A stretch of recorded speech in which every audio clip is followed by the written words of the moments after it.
Happy Sunday po sa ating lahat. Ako si Benison Estareja. Patuloy pong epekto ng dalawang weather systems sa ating bansa.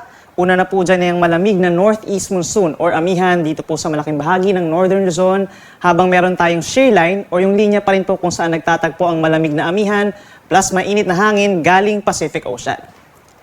Samantala po, patuloy din nating minomonitor ang low pressure area sa labas ng Philippine Area of Responsibility over the Pacific Ocean. As of 3 in the afternoon ay nasa higit 1,600 kilometers ang low pressure area sa silangan po ng Mindanao. Base sa ating analysis, mataas ang tsansa na ito'y maging isang tropical depression or ganap na bagyo na within the next 36 hours or hanggang bukas. Base po sa forecast track ng Pag-asa or forecast analysis po ng Pag-asa, for the next 2 days or hanggang sa Tuesday ng gabi ay naasang mabagal na kikilos pakaliwa or westward itong nasabing weather disturbance. At unti-unting lumalakas given po na favorable yung ating weather conditions gaya ng mainit na sea surface temperature plus mababang vertical wind shear or hindi masyado nagkakaiba yung hangin sa ibaba at itaas na parte ng atmosphere.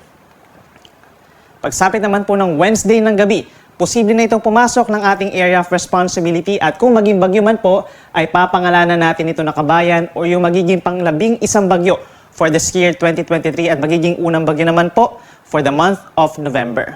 Inaasahang kikilos pa rin po pa west-northwest or aangat ng bahagya pakaliwa itong nasabing weather disturbance. Kaya't pagsapit po ng Thursday ng gabi ay inaasahang nasa may silangan na ito ng either Caraga region or Eastern Visayas. Possible pa mo magbago yung tinatahak na direksyon at yung track at even yung lakas na nakikita natin regarding to sa nasabing weather disturbance. Kaya palagi po magantabay sa ating mga updates dahil the moment na maging tropical depression ito sa labas ng ating PAR, maglalabas po ng official track ang Pag-asa. Base naman po sa ating latest satellite animation, yung magiging weather natin for tonight hanggang bukas ng madaling araw, asahan yung maulang panahon over Aurora and Quezon provinces dulot po ng shear line o yung banggaan nga ng mainit at malamig na hangin, plus asahan ng bahagyang malamig na temperatura over here in Northern Luzon, lalo na po sa may Batanes and Babuyan Islands, merong mga may hinang ulan epekto ng northeast monsoon. Asahan naman yung mga isolated light rains over the rest of Cagayan Valley, Cordillera Region, and Ilocos Region na sasamahan ng puno-pulong pag-ambon lamang po. And for the rest of the country, kabilang po ang Metro Manila, generally bahagyang maulap hanggang maulap ang kalangitan overnight, nasasamahan lamang ng mga localized thunderstorms o itong mga puti dito sa may parting Palawan, sa may Basilan, Sulu, and Tawi-Tawi. May mga isolated rain showers pa sa ilang bahagi po ng Visayas and Mindanao. At walang direct effect yung nasabing low pressure area.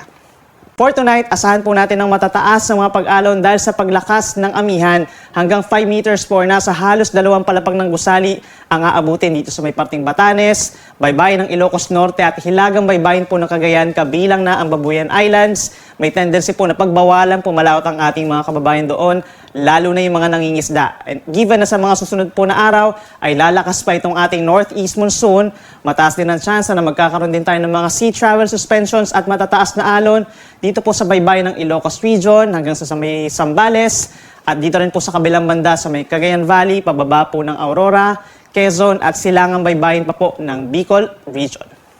Yan muna ang latest mula dito sa Weather Forecasting Center ng Pag-asa. Ako muli si Benison Estareja na nagsasabing sa namang panahon, Pag-asa ang magandang solusyon.